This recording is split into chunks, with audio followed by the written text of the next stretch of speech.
Hello dear students and viewers. Today I have brought a new chapter for the plus one standard.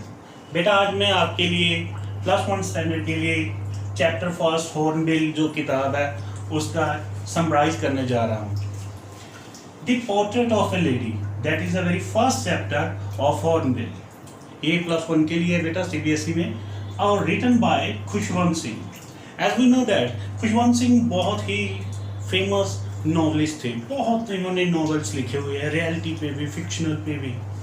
Any how today before starting it there, पहले तो मैं आपको बता दूं बेटा, कई बार मेरे से पूछ लेते हैं बच्चे ये पोर्ट्रेट क्या है. बेटा पोर्ट्रेट का मतलब होता है चरित्र, मूर्त. जैसे हम कहीं पे जाते हैं तो वहाँ पे मूर्तियाँ देखते हो तो उनके एक्सप्रेशन हम देखते हैं तो हम गैस लगा लेते हैं कि कोई मूर्ति गुस्से में है या कैसे है. यहाँ पे खुशवंत सिंह जी ने the portrait of lady, lady किसके बारे में बताया है? अपनी ग्रैंड मदर के बारे में, अपनी दादी जी के बारे में, उनका पोर्ट्रेट के बारे में बताया है. उनके चरित्र मतलब कि वो कैसी लेडी थी, कितनी काम रहती थी. काम मतलब शांत रहती थी. I hope you understood. तो अब I am just going to summarize it here. तो चैप्टर की शुरुआत होती कैसे है, उसमें खुशवंत सिंह जी कहते क्या हैं.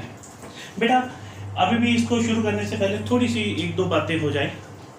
हमें पता है, हमने अपने आसपास देखा होगा, ओल्ड पीपल होते हैं जो 70-80 के होते हैं तो वो काफ़ी बुजुर्ग होते हैं. उनके फेस पे झुर्रियाँ होती हैं और वो कमर पे हाथ रख के क्या है चलते हैं. उनकी बोन्स कमज़ोर हो जाती हैं. तो ऐसे हमने बुजुर्ग को देखा है और हमने ये भी कई बार अपने सराउंडिंग देखा है कि ऐसे ज़्यादातर ओल्ड जो पर्सन है वो किसी न किसी धर्म में ही लगे रहते हैं. जैसे कोई माला फेर रहा है, कोई गुरुद्वारे में जा रहा है, कोई अपना ही नाम किसी न किसी तरीके से क्या है वो जप रहे हैं जिनको वो मानते हैं. तो यहाँ पे खुशवंत सिंह जी ने अपनी ग्रैंड मदर के बारे में पोर्ट्रेट किया, बताया है कि उनके दादी जी कैसे थे और उनका अपनी दादी जी के साथ रिलेशन कैसा था. अब मेरे ख्याल से आप सबको समझ में आ गया होगा कि पूरे चैप्टर में खुशवंत सिंह जी किन के बारे में बात कर रहे हैं. Okay, let's start. चैप्टर की शुरुआत में ही क्या होता है, खुशवंत सिंह जी बता रहे हैं कि ये जो मेरे ग्रैंड मदर है ना, ये जो मेरे ग्रैंड मदर है ये काफ़ी ओल्ड हो चुके हैं. सफ़ेद साड़ी पहनी होती है इन्होंने, इनके यहाँ पे पीछे को जैसे थोड़े से झुके होते हैं, इनके फेस पे झुर्रियाँ हैं और कमर पे हाथ रख के क्या है दादी अम्मा चलते हैं. तो खुशवंत सिंह जी बताते हैं कि वहीं पे कमरे में दादाजी की भी तस्वीर लगी हुई थी जिनके चेहरे पे झुर्रियाँ और वो भी काफ़ी ओल्ड लग रहे थे. इस दुनिया में खुशवंत सिंह जी ने बताया कि उनके दादाजी तो रहे नहीं, अब वो अपनी दादी जी के बारे में बता रहे हैं कि इनके दादी जी क्या करते हैं, इतनी ओल्ड एज में आके वो हाथ में माला लेके फेरते थे. जैसे हम आम शब्दों में कहते हैं ना, नाम जपते रहना, वैसा ही वो करते थे. चैप्टर में आगे बताया गया है शुरुआती पैराग्राफ में क्या कि खुशवंत सिंह जी कहते जब मैं छोटा बच्चा था तो मैं अपनी दादी जी के साथ क्या है गाँव में रहता था. एक गांव में रहते थे और वहाँ पे क्या होता था कि दादी मम्मा मेरे को मतलब खुशवंत सिंह जी को लेके वो अक्सर क्या है स्कूल को जाते होते थे उनको छोड़ने के लिए. जैसे सुबह सुबह का काम जैसे होता है कि बच्चे को नहलाना धुलाना, उनसे यूनिफॉर्म पहनाना, ये सब क्या करते थे दादी मम्मा करते थे. किसके लिए? खुशवंत सिंह जी के लिए. जब वो छोटे बच्चे थे उनको तैयार करते, खाना खिलाते और उनको उनकी उंगली पकड़ के किधर ले जाते, स्कूल की तरफ. और साथ में क्या है स्ट्रीट ब्रेड, दैट मीन जिसे हम बोलते हैं ना बासी रोटियां, वो भी साथ में लेके जाते. कौन? दादी अम्मा. जब खुशवंत सिंह जी को स्कूल तक छोड़ने जाते थे साथ में वो ले जाते थे.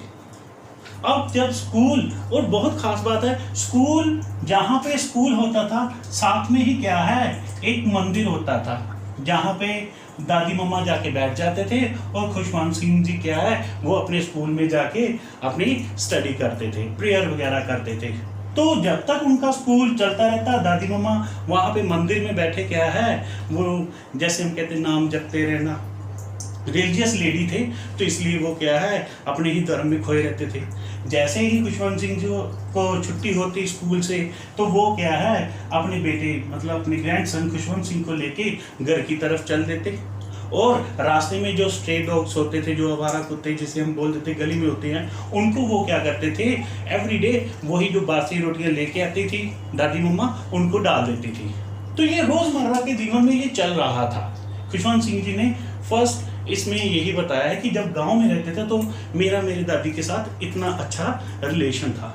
एक वक्त ऐसा भी आया कि खुशवंत सिंह जी के पेरेंट्स जो थे वो सिटी में आ गए, शहर में आ गए, तो उनके पीछे पीछे ही क्या है दादी मम्मा और खुशवंत सिंह जी को भी क्या शहर में आना पड़ा। आपको पता ही है बच्चे बड़े होते जाते हैं। इसी तरीके से जैसे ही खुशवंत सिंह जी कहते हैं कि हम शहर में आए, तो वहाँ पे आते ही क्या हुआ कि मुझे स्कूल में सीबीएसई स्कूल में क्या है वहाँ पे एडमिशन दिला दिया गया और मैं क्या है वहाँ पे पढ़ने चला जाता। अब यहीं पे थोड़ा सा टर्निंग पॉइंट ये आ रहा है, खुशवंत सिंह जी बता रहे हैं कि यहाँ से मैं थोड़ा सा दादी जी के साथ थोड़ा सा अपार्ट हो रहा, मतलब थोड़ा सा अलग अलग दिशा में जा रहे हैं। जैसे कि अब दादी मम्मा भी सिटी में है, एक ही घर में है, तो क्या होता था खुशवंत सिंह के पेरेंट्स क्या है खुशवंत सिंह जी को क्या है तैयार करते थे, स्कूल भेजते थे। और उधर से दादी मम्मा को भी क्या है अब थोड़ा रिलीफ मिल चुका था। वो रोज जैसे कि आगे खुशवंत सिंह को तैयार करना या उनकी स्टडी के लिए काफ़ी चिंतित रहना, अब वो ऐसा नहीं रहते थे, क्योंकि दादी जी को पता था कि खुशवंत सिंह जी को जो स्कूल में पढ़ाया जाता था उनको शायद दादी मम्मा अच्छे से लाइक नहीं करते थे। फॉर एग्जाम्पल जैसे खुशवंत सिंह जी दादी जी को बताते थे कि आज हमने वहाँ पे साइंस में ये किया, हमने मैथमेटिक्स में ये किया, हमने म्यूज़िक भी सब्जेक्ट को ऐसे हमने क्या लर्न किया, तो ये सब चीज़ें दादी मम्मा को ये सब्जेक्ट्स अच्छे नहीं लगते थे, स्कूलिंग अच्छी नहीं लगती थी। वो चाहते थे कि वहाँ पे स्कूल में कुछ धार्मिक मतलब कुछ नाम वगैरह जो परमात्मा का नाम उनसे जोड़ने का कोई बच्चों को सिखाया नहीं जाता, तो ऐसे विचार थे। खैर आगे बढ़ते हैं। तो खुशवंत सिंह जी क्या है बता रहे हैं कि ऐसे रिलेशन में हमारा थोड़ा सा दायरा थोड़ा सा बढ़ने लगा। एक वक्त ऐसा आ गया कि खुशवंत सिंह जी ने यूनिवर्सिटी में क्या है एडमिशन ले ली, क्योंकि स्टडी आगे बढ़ती गई।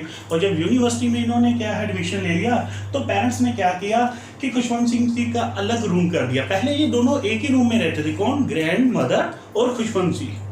लेकिन अब ये खुशवंत सिंह जी बहुत बड़े हो चुके हैं, तो इनको अलग से रूम दे दिया गया। तो एक वो जो इन दोनों का एक कॉमन प्लेस था जहाँ पे ये दोनों इकट्ठे आके बैठते थे, बातें करते थे, अब वो भी जाता रहा। लेकिन दादी जी को कोई गुस्सा नहीं था, क्योंकि वो जानते थे कि ऐसा होगा ही और होता ही जाएगा। उन्हें कोई गुस्सा नहीं था। She was very religious and काम लेडी, बहुत ही शांतमयी था।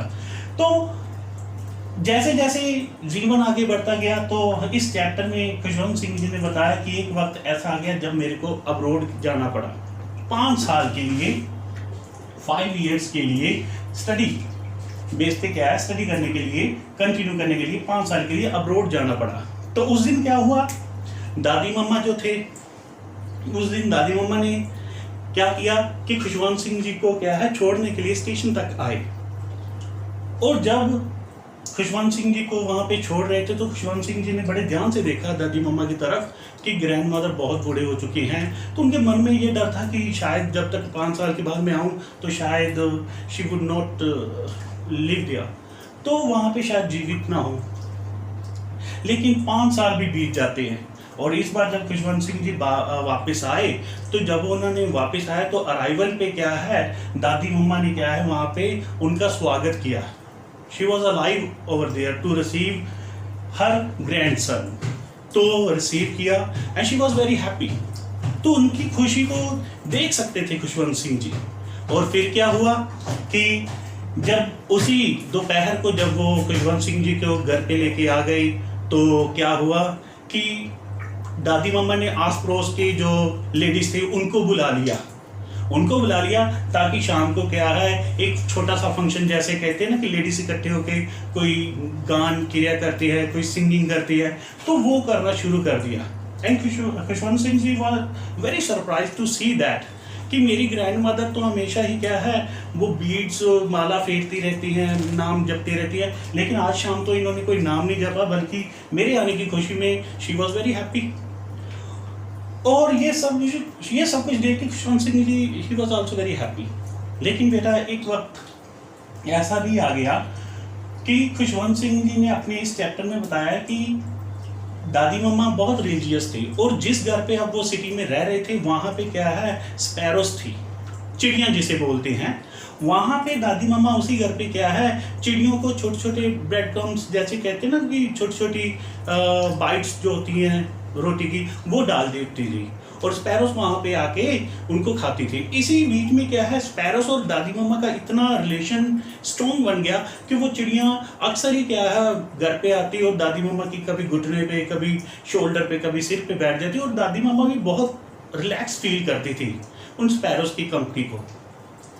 अब इन द लास्ट जब उस शाम क्या है, दादी मम्मा जी काफ़ी खुश थे, चलो फंक्शन भी हो गया, तो एक वक्त ऐसा आ गया कि दादी मम्मा अपने रूम में चले गए and she just fell ill और बीमार पड़ गई। सभी घर वालों को परेशानी हो गया कि बीमार पड़ गए तो भागना पड़ेगा कि जाके डॉक्टर को लेके आती है। लेकिन दादी मम्मा ने वहीं पे कह दिया कि नहीं, मैं बिल्कुल ठीक हूँ। लेकिन वो जानती थी कि मेरा टाइम नज़दीक आ गया, that's mean my and comes very near. तो उन्होंने बोल भी दिया था कि अब मैं बचने वाली नहीं हूँ। और वो माला जो था वो फेरते गई और हुआ भी यही। दादी मम्मा क्या है अपने कमरे में लेटे हुए थे और सोए ही रह गए, that's mean she died in the room. जब घर वालों को पता चला तो उन्होंने क्या है देखा कि उनकी जो डेड बॉडी के इर्द गिर्द क्या है, स्पैरोस बैठी हुई हैं, चिड़ियाँ।